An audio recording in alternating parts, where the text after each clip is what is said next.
அதிமுக பாஜக கூட்டணி மட்டும் எப்படி இருக்கும்னு நீங்கள் நினைக்கிறீங்க? மறுபடியும் ஒன்று சேர்ந்துருக்காங்க. இல்லை, அது ஒரு நிர்பந்தத்தால் உருவாகி இருக்கிற கூட்டணி. இரண்டு கட்சிகளுமே கொள்கை அடிப்படையில் இணையவில்லை. இது ஒரு பொருந்தா கூட்டணி. ஏற்கனவே 2021 தோல்வியடைந்த கூட்டணி, மக்களால் புறக்கணிக்கப்பட்ட கூட்டணி. மீண்டும் அவர்கள் ஒன்று சேர்வதனால் இங்கே எதையும் சாதித்து விட முடியாது. நயினார் நாகேந்திரன் வந்து அதிமுகவில் ஏற்கனவே இருந்தார். இப்போது அவர் வந்து பாஜக தலைவராக வந்திருக்காரு. அவர் இன்றைக்கு அதிமுகவோடு கூட்டணி வைத்திருப்பதால் அவருடைய தலைமை அதிமுகவுக்கு இணக்கமாக இருக்கும் என்று பாஜக தலைமை எண்ணியிருக்கலாம். அவருக்கு என்னுடைய வாழ்த்துக்கள். அதிமுக மீது சவாரி செய்து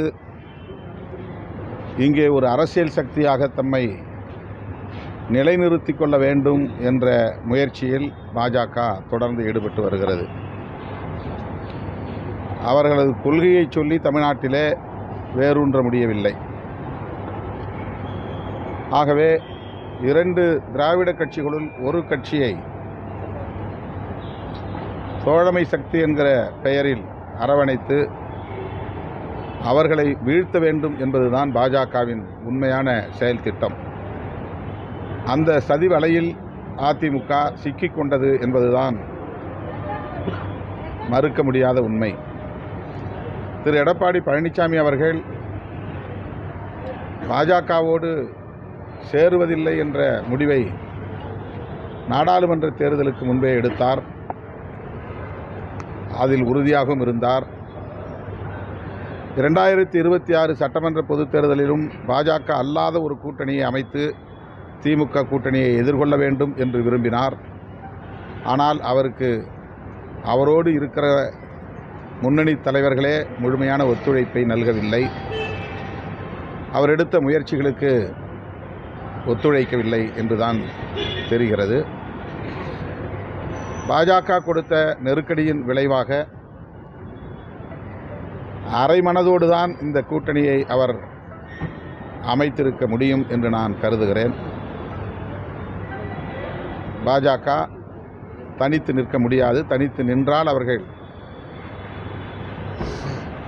இங்கே ஒரு சக்தியே இல்லை என்பதை தமிழ்நாட்டு மக்கள் உணர்த்தி விடுவார்கள். ஆகவே அதிமுகவை தம் கட்டுக்குள் வைத்துக்கொண்டு கூடுதலான இடங்களில் போட்டியிட்டு அதிமுக வாக்கு வங்கியையே தங்களுக்கான வாக்கு வங்கியாக காட்டுவதற்கு பாஜக இந்த உத்தியை கையாளுகிறது. இதனால் அதிமுகவுக்கு எந்த பயனும் கிட்டப்போவதில்லை.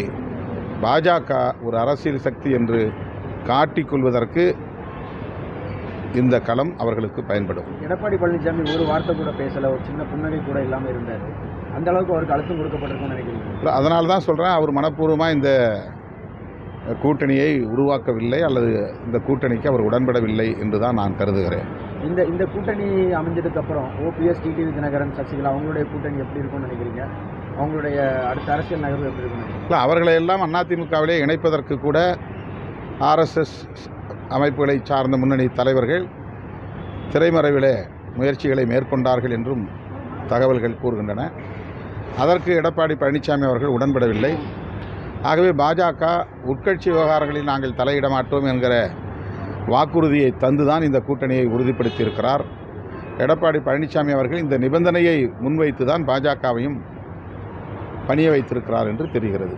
பாஜக அடுத்த தலைவராக வர இருக்கக்கூடிய நயினார் நாகேந்திரனுக்கு உங்களுடைய கருத்து என்ன? அவர் அதிமுக தொண்டராக இருந்து தமிழ்நாட்டில் அறியப்பட்டவர். அதிமுக தலைவர்களோடு நெருக்கமாக களப்பணி ஆற்றியவர். ஆகவே அதிமுகவுக்கு ஒத்துழைக்கக்கூடிய வகையில் ஒரு தலைமை வேண்டும் என்று பாஜக நினைத்திருக்கலாம். அந்த அடிப்படையிலே அவருக்கு இந்த வாய்ப்பு கிடைத்திருக்கிறது. அவருக்கு என்னுடைய வாழ்த்துக்கள். சார், அந்த பொன்முடியுடைய பேச்சு, உங்களுடைய பேச்சு எப்படி இருந்துச்சு? அது எப்படி பொது மேடையில் எப்படி இருந்துச்சு?